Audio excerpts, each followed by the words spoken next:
back for another video on our channel. Today we're going to be working on my 2010 BMW 328i, and we're going to have Wyatt tell you what we're doing. Today we are going to be doing an oil change on this beast, and if you guys want to, stick along for the entire video. Don't forget to like and subscribe. Alright everybody, for the first step of this, what I would recommend is take off your oil, filler cap, just so it lets the crankcase breathe. Then after that, we'll go underneath the car, and we'll take out the drain bolt, and it will be a 14 millimeter.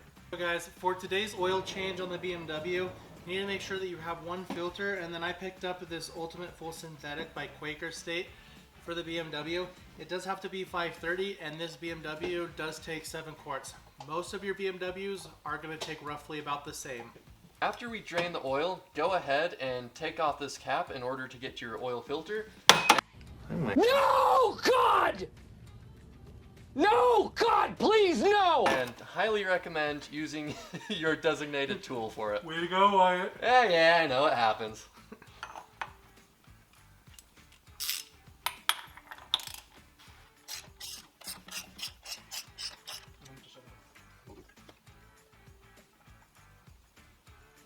And that's what it looks like. So, pretty nasty. Definitely time for an oil change. Jaden!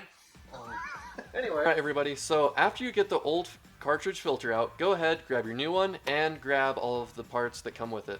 So, if you can see right here, there's a little O-ring. So, in the last oil change that this BMW had, it was replaced. And I would recommend replacing it at least every other oil change.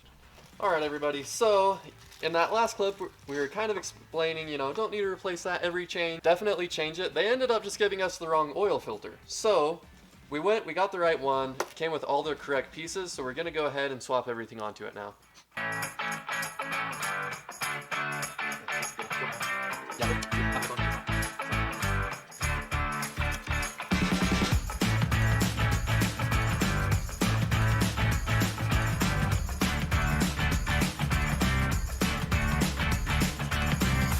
Guys, so after you get everything installed, just double check, make sure it's seated. Same with that little guy in there, and then go ahead, just make sure there's a little bit of oil on the outside of the O-ring just so you don't pinch it. And then grab the guy, stick it in there. Usually I like to turn something backwards just until I know that it's lined up for sure.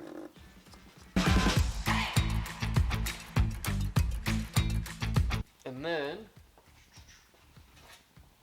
when you tighten this on, do not crank it. Just give it a little nudge just so you know that it's snug and fully seated. And then you should be good to go. Alright guys, so we just finished up putting that oil filter in, as you guys saw. So up next, make sure to put your drain plug back in, torque it to spec, and then go ahead, top it off with oil, make sure to run it, and then double check just so you know that the level's proper. And then that's how you change the oil on a 2010 BMW 328i.